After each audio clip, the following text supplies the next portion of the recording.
This is Crowland Publishing. Welcome to Building with Bones, our regular feature on campaign creation issues. I'm Reed. Today we are dealing with Loveraftian Fantasy or cosmic horror. Those are two pretty interchangeable terms. Tentacles, ancient altars, the antique, mad scholars, and most importantly monster gods from outside of time and space who want what's theirs, which is our world. Lovecraftian horror. What does it look like in D&D? Now before we begin, thank you very much for hanging around. I know there was a big delay between videos. The New South Wales bushfires of 2019, they came through, they took homes in my town. You know, my neighbours lost their joints. You can probably hear it in my voice, I'm still quite sick from smoke inhalation, and I'm not going to be on video today because my eyes and my skin are terrible, so it's been rough, but hopefully it's all over now, so let's get to it. H.P. Lovecraft was, and I'm sure you know all this, a writer in the 1920s and the 1930s, and he dramatically changed horror and fantasy genre. Now, before Lovecraft, horror had not exclusively but mainly been in what we call the Gothic mode. Now, before we get into this, if you like the Gothic, there is a fantastic D&D blog called Tales of the Grotesque and the Dungeonesque. Jack Shear, the guy who runs it, love him, love his work. He's a Gothic scholar by trade. He knows what he's talking about, so check him out for more. But the Gothic mode was a whole literary movement that was about human psychology, especially about the dark areas of human psychology: doubt, fear, hate, lust, revenge. It used bleak imagery, it used dark imagery, and it often used supernatural elements, ghosts especially, haunted houses, graveyards, lonely moors. It wasn't completely about death and fear and all that sort of business. Elements of romance and love and sexuality are in the Gothic. But Lovecraft represents a significant break. And it's World War I that creates that break. The world is changed afterwards. You know, it can't be the same. And people with his mindset are becoming more and more common. And his stories reflect that. He's an atheist at a time when that's still a fairly controversial thing to be. He's a materialist. He believes that what you can measure and touch and count is more important than what you feel. He has no use for religion, doesn't believe at all. Spirituality means nothing to him. Conventional morality of the 1920s is like, nah, don't want any of this. It's dull and boring and undemanding. He seems to be uninterested in human psychology. He's not really interested in the Freudians. He makes fun of them in one of his stories. Romance is virtually non-existent in his stories. Sexuality is virtually non-existent in his stories. He personally really placed emphasis on empirical knowledge, what you could know and verify science. If you couldn't prove that it existed, if you didn't have evidence for it, he wasn't interested in it. But at the same time, here's an interesting paradox. He was very aesthetic. He believed in dreams. A lot of his fiction comes out of dreams. He thought they were important and central to his artistic life. Very much a classicist, a part of the Gothic tradition. Poe said, the glory that was Greece, the grandeur that was Rome. The Mediterranean cultures, the Bronze Age cultures, are really important to Lovecraft. He thinks it's a pinnacle of human civilization and that we live in a fallen time. And he's a modernist, which is a huge movement, completely changing the landscape of the arts. All the arts: writing, poetry, dancing, painting, wallpaper, architecture, all of it. And if you think that you hate postmodernism, not as much as Lovecraft hated modernism. He thought it was the end of the universe. So what Lovecraft does with his conflicting ideas is kind of what makes him a visionary. Because he sees, with all this scientific knowledge, that there's no God. There's no intrinsic morality. He's not the first one, but he turns this into horror.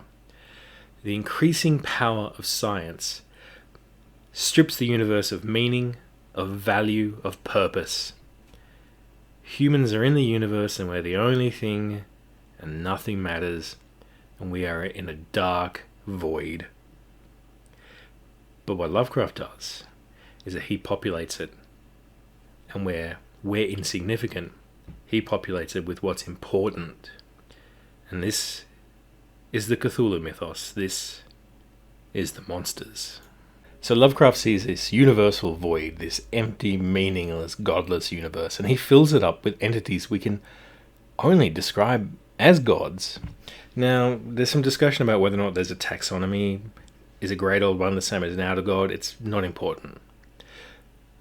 Because these things are like gods to us. Alien conqueror or eternal super being, it doesn't matter. This is Cthulhu and Azathoth, Sarthogwer and Shub-Niggurath. Where we are unimportant, these are the beings of universal significance. Some of them are depicted as demonic creatures or alien creatures. Some of them really can only be described as gods. Shub-Niggurath, coterminous with all time and space. Azathoth, daemon sultan, the center of the universe. These are entities that are important. And not just these godlike things, there are alien races, demon races. The distinction is quite unclear. But these are the deep ones, and the Shoggoths, and the Great Race, and the Migo, and the Flying Polyps, and all of that stuff. If you need to know more, have a look at Call of Cthulhu role-playing game. It specializes in this stuff. And these entities are far more ancient, and technologically, and magically, and psychologically, far more powerful than humanity. Sometimes they're hidden on Earth. Sometimes they're trapped. Sometimes they are outside of time and space, wanting to return. What we understand as real is a very, very small, narrow perception of what these creatures are and where they live. Euhemerism is an idea that mythology is a distortion of real historical events. Lovecraft agreed with that, but he found that the real history was devolved into backward superstition and folklore and horrible cults that uncivilized and dangerous people indulged in orgiastic festivals, even though none of that was on the page. It's all subtext. What's really going on with those crazy voodoo drums in the swamps? All we're really doing is creating a veil of ignorance across our true history. And that's actually a good thing, because science will provoke them. Science will end us. We will engage with entities that will destroy us on every level. Cthulhu isn't Godzilla. He isn't here to smash our cities. He's not Cloverfield, and we're not going to take him out with nukes. We're not going to, form Voltron and take the Robeast out. When he returns from his cosmic sleep or his imprisonment, whatever is going on with him, when he returns from the Dread City, he will turn us into slavish, monstrous devotees of his religion. Some things will kill us, sure. Shoggoths hate us. They think we're rubbish. They'll just kill us. Horrible death, but it'll just be killing us. The Migo might do insane brain surgeries on us and rip the brains out of us and fly us off to Pluto to deal with whatever's there. Of course, the moon things will just torture us. There's no greater purpose for human life. There's no afterlife. There's no reward.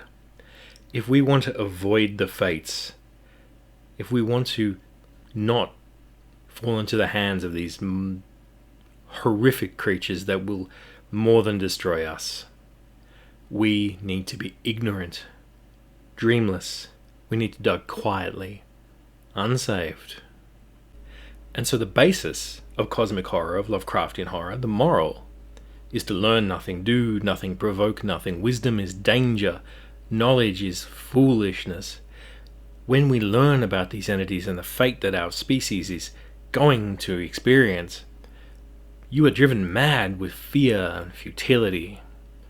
Lovecraft himself, perhaps his key-most sentence, "We live on a placid island of ignorance in the midst of the black seas of infinity, and it was not meant that we should voyage far." How good is that? But here's the problem. Here's the problem where it comes to Lovecraftian fantasy gaming. Cosmic horror Now pay attention. Cosmic horror is directly opposed to the kind of heroic fantasy that D&D is so good at creating.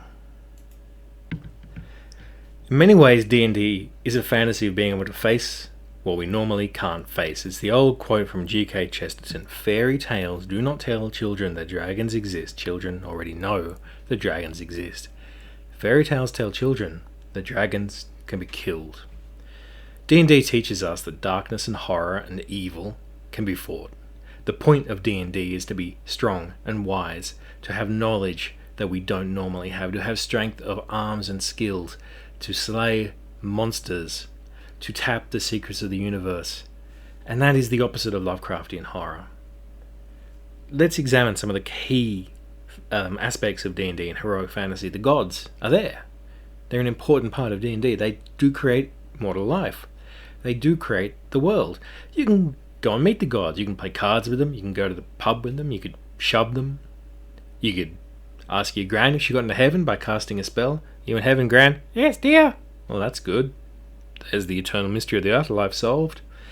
There's no demon or devil or dragon that you can't shoot in the face with a magic missile, stab in the head with a magic sword. And good and evil are almost laws of physics. You cast a spell that can literally protect you from quote-unquote evil. And that's why you're playing D&D, because you want to kill those dragons. You want to experience heroism and might and victory. So we've got a problem. Cosmic horror is about fear and uselessness, and heroic fantasy is about victory. So does this mean there can never be a Lovecraftian fantasy? Sort of, yeah, that's what it does mean. If you want to create a sensation of hopelessness and futility, you need to strip D&D of some of the important parts of D&D. The gods. Take away the gods, for example. There's no afterlife, there's no comfort beyond the grave, there's no reward for morality, and the universe is not guided by benevolent or even malevolent intelligences. Alright, so there's clerics gone. You could, and indeed people do, remove gods from D&D and still have clerics. But a lot of the times, your cleric players are going to want to be the agents of gods. They're going to want to be the agents of benevolence. So, if you strip them away, you're stripping away clerics. Alright, but let's say that they just serve a cosmic benevolent power. Paladins, I think, in 5th edition are especially designed around the idea that you are just, something has heard you, something has empowered you. It doesn't have to be a god, it can be a totem, it can just be the forces of goodness or evil or might or whatever. Doesn't matter, because that's still not Lovecraftian. The idea that you matter enough to some force to be empowered, it's not Lovecraftian. What about more melee and violent characters who hit things and achieve victory through their martial valor and skill? Well, violence is not a big part of cosmic horror. Call of Cthulhu, that RPG that deals exclusively with Lovecraftian horror, it's famous for violence being quite ineffective. You don't see violence in cosmic horror stories, or if you do, it's to emphasize the hopelessness. No one reads a Thomas Ligotti story because they want to experience the horror of the puppet gods manipulating our dimension, but then they want Rambo to throw a hand grenade at the puppet god. No one well, actually, I kind of do want to read that now, but it's not a selling point of the genre. It's not what you're reading it for. It's not what you're playing it for. And I can see why, because if Zothamog or Sathog just you use a Tarask stats, it's not really Lovecraftian anymore, is it? If you can just run up to the god of time and space and do a flurry of blows, get a crit and destroy it, it's not Lovecraftian. If you can do a persuade check on a billion-year-old gigantic creature made of magnetism, and, as bards do, get it to sleep with you, you're not being Lovecraftian. And the thing is that if you can't do those things, you're not playing D&D. So what are we going to do? Because you can't strip the D&D out of D&D. Not really. Or you're just playing Dark Ages Cthulhu. So what do we do? Well, thankfully there's a technique called dialectical analysis. Thesis, antithesis, synthesis. The thesis is that we can't have cosmic horror in D&D, and I honestly don't think that we can. Not effectively. The antithesis to cosmic horror is heroic fantasy. We can have heroic fantasy in D&D. But the synthesis is dark fantasy. Fantasy that teaches us that horror and meaninglessness and despair do exist in the universe, but it can be fought. It may be difficult, but it can be fought, and you should fight it. So the rest of this series is going to be about dark fantasy with a Lovecraftian aesthetic. Now that'll do us for part 1. Like, share, and subscribe. And we'll be back very soon with part 2, in which we talk more about the kinds of narratives you find dark fantasy in. Thank you very much. Back soon.